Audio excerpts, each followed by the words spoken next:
Paint is a fun program you can use for making images. You're going to help me make a sunny smile for this image file. First, go to the Paint program. Because you started this earlier, there's a program icon for Paint on the taskbar. Click the Paint button. This maximizes the window. First things first, make the drawing space bigger. Click in the drawing window, then drag the white space to be larger.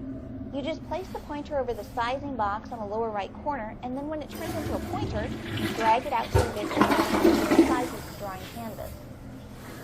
To begin, make the drawing color yellow. Click the yellow color box at the bottom of the window.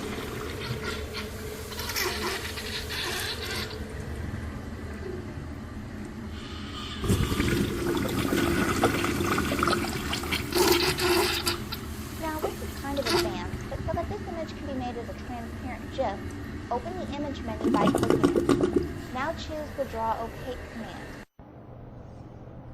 This will turn off the opacity so the drawing can be made to be transparent. To make a circle for the sun, click the ellipse button.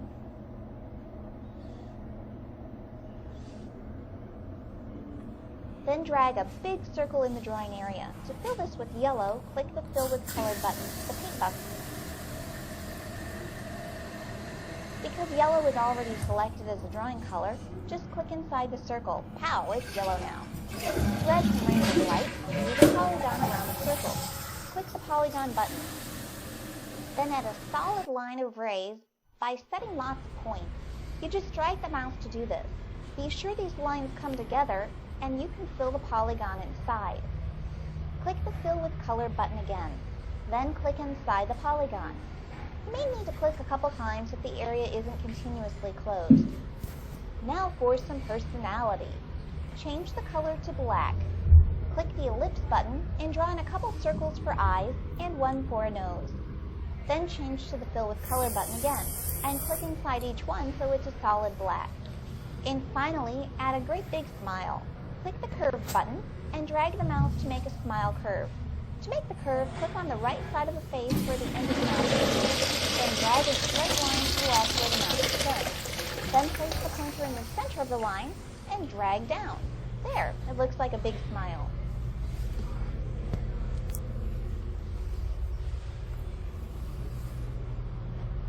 Now to make the image transparent and save it. Transparent images are called transparent GIFs. First, open the File menu and select Save. This launches the Save As dialog box because this file has never been saved. Notice that Windows automatically selects the My Pictures folder for you to save images. To name the file, keep the file name field selected and type in Sunny as the name. Now for the file type. This is a vital part of saving files. The format you choose to save the file as depends on how you want to use it. In this case, the image will be used in a letter later on, so we want it saved as a transparent image. For this, we want to use a note. Click the drop button for the Save As type field.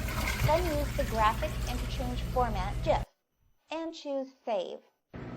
A nice thing about using Windows is that it warns you before you do something you may end up regretting. For instance, anytime you use a GIF image, you will have some color loss. We know this, so just click on Yes to accept it.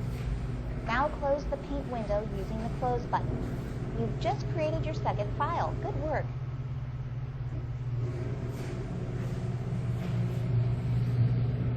You can take a file name and open it up just by double-clicking it. To learn how this works, you're going to use the Windows Explorer. Click the Start button.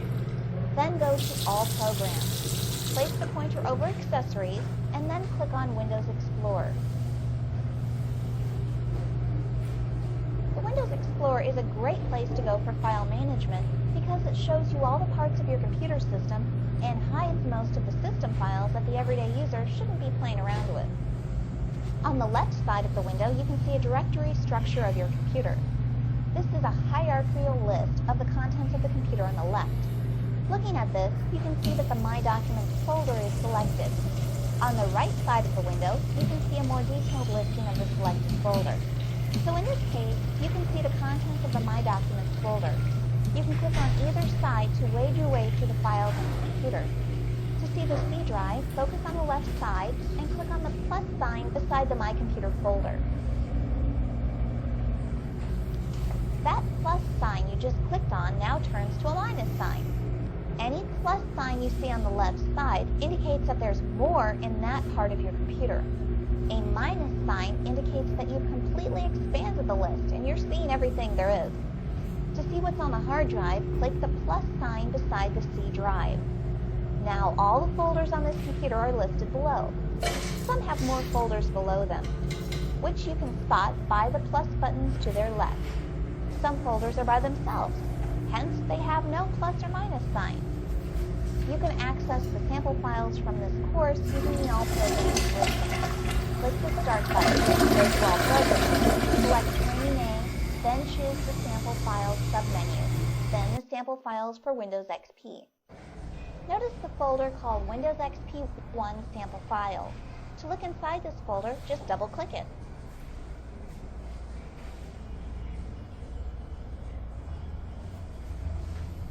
This opens the folder, and you can see its contents on the right side of the window. Inside this folder is a file called Checklist for Cruise Luggage. There are a couple things you should notice about this file. First of all, the picture behind this file. The picture of this document in a W points out that this is a Microsoft Word document. Now, what's exciting about Windows XP is that it also tells you that this is the Word document right below the file name, and it tells you how big the file is to boot. Finally, we can see the critical information about each file at a glance. To open this file, double-click it. Notice that because Microsoft Office XP is installed to this computer, the document opens up in Word XP.